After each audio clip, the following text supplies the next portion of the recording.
tenemos un rectángulo en alzado que marcamos, por ejemplo, con esta regla.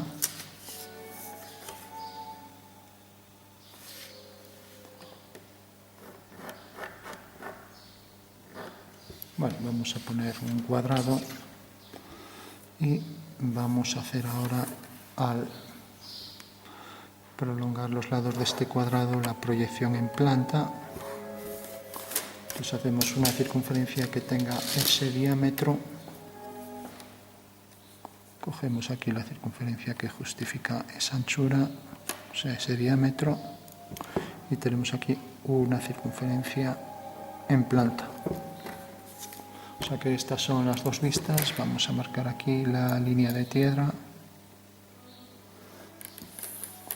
Y ahora vamos a marcar un triángulo equilátero interno en esta figura, de manera que está simétrico respecto al eje vertical. Entonces lo intento colocar ahí bien simétrico y que equidiste de el centro todos sus puntos de forma igualitaria. Bueno, por último hago aquí la proyección de este punto aquí arriba. Será una línea vertical discontinua, lo que nos indica que está dentro, una línea oculta. Aquí otra proyección.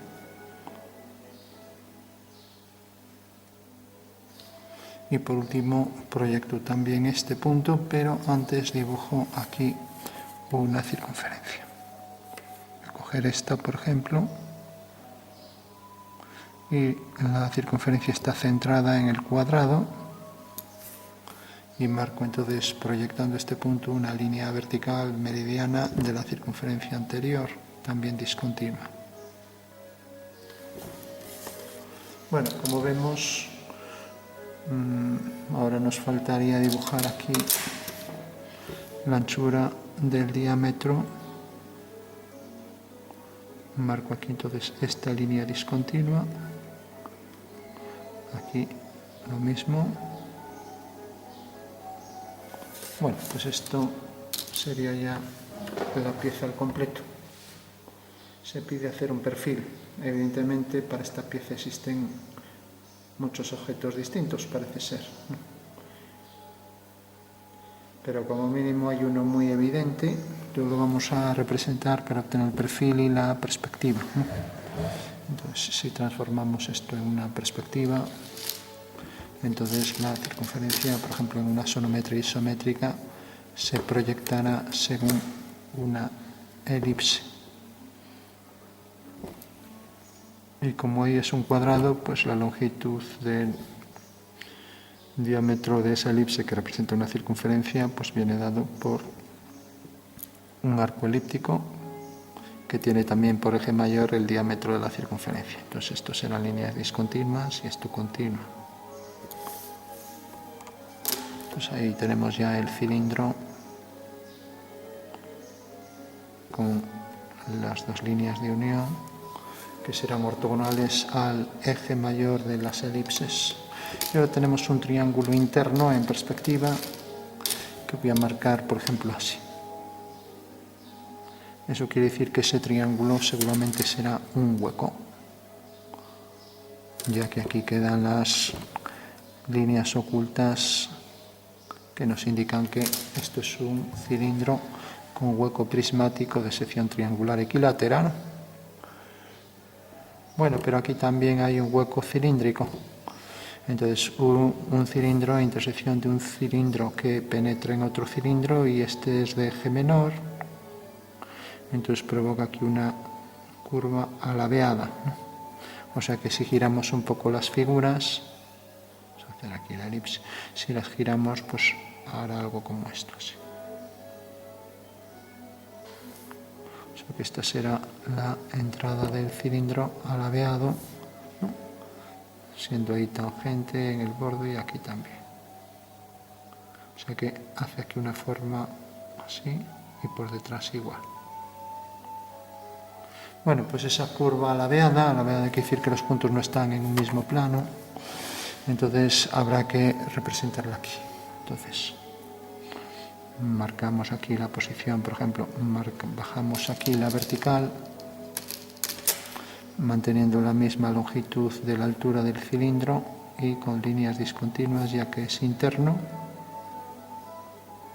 Aquí continuo hasta aquí, a partir de aquí ya no se ve ya que es el hueco, y ahora tenemos ahí dentro centrado el triángulo. Bueno, hasta ahora aquí esto es evidente, ¿no? Esta línea será paralela a la superior y esta paralela a esta. Bueno, con lo cual tenemos el prisma hueco de sección triangular equilátera, y ahora pensamos aquí en la forma que penetra ahí. Vamos a hacerlo con la deformidad que podría tener. Entonces, esto ya se entiende que por efecto de la curvatura de la superficie cilíndrica pues se abrirá hacia los lados, entonces pasa aquí un poco esto de que hace una forma así. Bueno, esto quizás no tan marcado. Bueno, eso quiere decir que aquí entra el contorno del cilindro, como vemos, ortogonal al eje vertical de revolución. Entonces hacemos aquí la entrada discontinua y como intercepta aquí al hueco prismático, necesariamente aquí llegará, esto ya no puede continuar hasta el final porque es agujereado, o sea que esta línea discontinua sobra, donde corta aquí, deberemos hacer un arco elíptico. Y ese arco elíptico llegará hasta este punto, por ejemplo, a la línea superior. O sea, un arco elíptico de este lado hasta que llega aquí a la base, esta. Y en esta otra cara igual otro arco elíptico, también discontinuo, mientras que aquí el contorno del cilindro y el contorno del cilindro. O sea que en realidad será la superficie cilíndrica que penetra, aquí la curvatura, entonces tendremos un arco aquí donde intercepta la arista, tendremos aquí una intersección con el cilindro, una elipse, y allí detrás también a igual distancia, siguiendo el eje de la sonometría, tendremos otra elipse hasta aquí. Y luego tendremos el contorno de esto, con lo cual esto sería todo discontinuo. Esto debe llegar hasta la arista. Vale. Bueno, pues esa sería la solución. Vamos a ver la batería.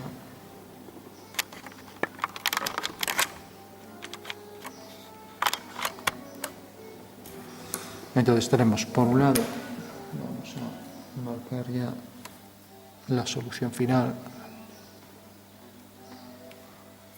Aquí puede que nos deje ver parte, entonces aquí tendríamos esta línea discontinua, ahí esa línea discontinua, y aquí la línea discontinua todo del prisma, y por aquí igual, hasta que llega aquí al triángulo. El contorno este y luego la curvatura continua. Bueno, ¿qué pasa? Que a lo mejor esto se ve en el interior, se ve aquí un trozo, entonces si se ve, pues veremos la curva continua. Vamos a marcar aquí ese corazón espacial a igual distancia, siguiendo el eje de la sonometría, el cilindro, y ahora aquí el hueco, vamos a ponerlo así más abierto. Bueno, entonces aquí se vería pues el interior, aquí esto no viene así, sale de aquí, pues viene aquí, hacia aquí y viene por aquí. Aquí tendremos la curva ladeada y ahí dentro tendremos todo la intersección con el cilindro y luego el contorno del cilindro, con lo cual esa sería la solución. Lógicamente aquí esto sigue por dentro, ahora aquí ya se vería esto, aquí ya no se vería este detalle y aquí bajaría todo por debajo hasta aquí. Bueno, pues esa sería la solución. Luego por aquí se distingue muy mal, entonces tenemos por un lado el cilindro discontinuo, por otro lado la intersección elíptica hasta la base, la otra intersección y esta línea que deja de existir, o sea que esta ya no existe.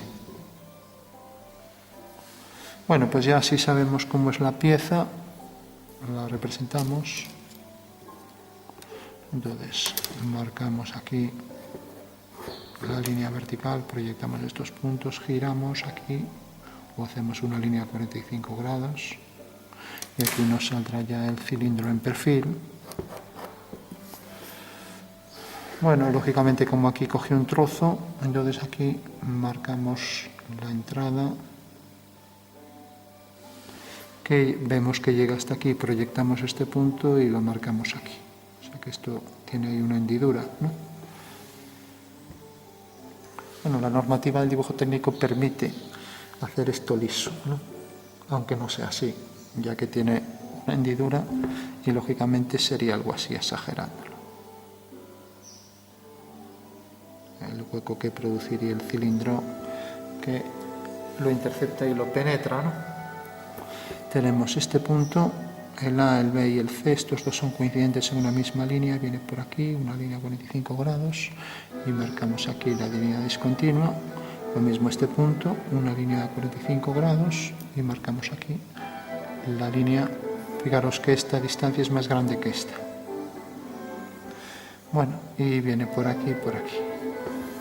Bueno, a partir de aquí, pues tenemos los dos arcos elípticos, este y este, con lo cual ya podemos trazar ahí el cilindro en posición horizontal y luego el arco elíptico que llega, empieza en este punto, desde este punto lo traemos por aquí, o sea que en realidad aquí llega, hasta aquí llega el cilindro tal cual recto, ¿no?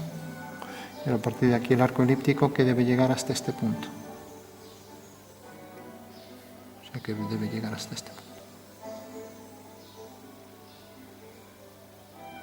Bueno, pues esa sería la solución, ya que el arco elíptico nos está diciendo que aquí está una curva elíptica, intersección del cilindro con una cara, y es esa elipse, es ahí pues un trozo de elipse que proyectamos aquí, ¿no? Y luego nos dice el cilindro viene por aquí arriba perfectamente horizontal. Lógicamente esta anchura será igual que esta también, ¿no?